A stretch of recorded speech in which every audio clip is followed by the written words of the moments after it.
ายเรื่องชีวิตนั้นเลยลงนี้ពីបាក់នឹងបរិយាយក្នុងសង្គមពីបាក់នឹងហួបផ្លូវមួយគឺមានតែងាប់បើសិនជាអ្នកមិនដែលលឺដោយសារតែអ្នកមិនដែលធ្លាប់ព្រោះថាជីវិតអ្នកកើតមួយអ្នកគឺជាក្មេងសៀវអតីតកាលឲ្យអ្នកហូរទឹកភ្នែកដូចទឹកកាសៀវដល់ពេលមុខងាំធ្វើបុតខ្មោចគេនៅគ្នាហូរកជ្រាវគេមិននៅស្ដាយមានតែសប្បាយរហូតដល់មាត់ឡើងងាវព្រោះលើវិញ្ញាណបាត់ទៅណាពីពណ៌នឹងនេះជាពិស្ដាជឿថាកំហុសអ្នកប្រព្រឹត្តតែគួរបន្តដល់អ្នកណាដូចគេថាលងមកពេលខណៈអ្នកជួបបវ័យមកពេលសំដៅឋានៈវជ័យសច្ឈាមអ្នកទៅជាតិណៃមិនអាចរស់សាជាថ្មី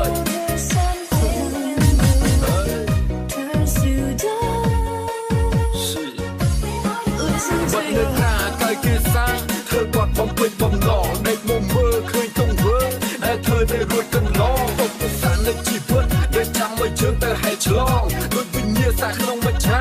ដែលខ្ញុំមិនចង់ប្រឡងបើអ្នកចង់ទីបំផុតគឺអ្នកដែលត្រូវតែស្រាយរឿងជីវិតនៅលើโลกនេះពិបាកនឹងបរិយាយក្នុងសង្គមពិបាកនឹងហួបផ្លូវមួយគឺមានតែងាប់បើសិនជាអ្នកមិនដែលលឺដោយសារតែអ្នកមិនដែលធ្លាប់ព្រោះថាជីវិតអ្នកកើតមួយអ្នកគឺជាក្មេងសៀវអតីតកាលឲ្យអ្នកហូរទឹកភ្នែកដូចទឹកកាសៀវដល់ពេលមុខងាំធ្វើបុតខ្មោចគេនៅគ្នាហូរកជ្រាវគេមិននៅស្ដាយមានតែសប្បាយរហូតដល់មាត់ឡើងងាវព្រោះលើវិញ្ញាណបាត់ទៅណាពីពណ៌នឹងនេះជាពិស្ដាជឿថាកំហុសអ្នកប្រព្រឹត្តតែគួរបន្តដល់អ្នកណាដូចគេថាលងមកពេលខណៈអ្នកជួបបវ័យមកពេលសំដៅឋានៈវជ័យសច្ឈាមអ្នកទៅជាតិណៃមិនអាចរស់សាជាថ្មី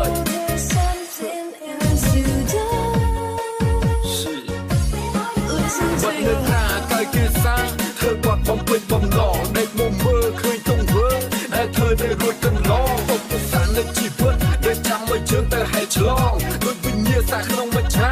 ដែលខ្ញុំមិនចង់ប្រឡងបើអ្នកចង់ទីបំផុតគឺអ្នកដែលត្រូវតែស្រាយរឿងជីវិតនៅលើโลกនេះពិបាកនឹងបរិយាយក្នុងសង្គមពិបាកនឹងហួបផ្លូវមួយគឺមានតែងាប់បើសិនជាអ្នកមិនដែលលឺដោយសារតែអ្នកមិនដែលធ្លាប់ព្រោះថាជីវិតអ្នកកើតមួយអ្នកគឺជាក្មេងសៀវអតីតកាលឲ្យអ្នកហូរទឹកភ្នែកដូចទឹកកាសៀវដល់ពេលមុខងាំធ្វើបុតខ្មោចគេនៅគ្នាហូរកជ្រាវគេមិននៅស្ដាយមានតែសប្បាយរហូតដល់មាត់ឡើងងាវព្រោះលើវិញ្ញាណបាត់ទៅណាពីពណ៌នឹងនេះជាពិស្ដាជឿថាកំហុសអ្នកប្រព្រឹត្តតែគួរបន្តដល់អ្នកណាដូចគេថាលងមកពេលខណៈអ្នកជួបបវ័យមកពេលសំដៅឋានៈវជ័យសច្ឈាមអ្នកទៅជាតិណៃមិនអាចរស់សាជាថ្មី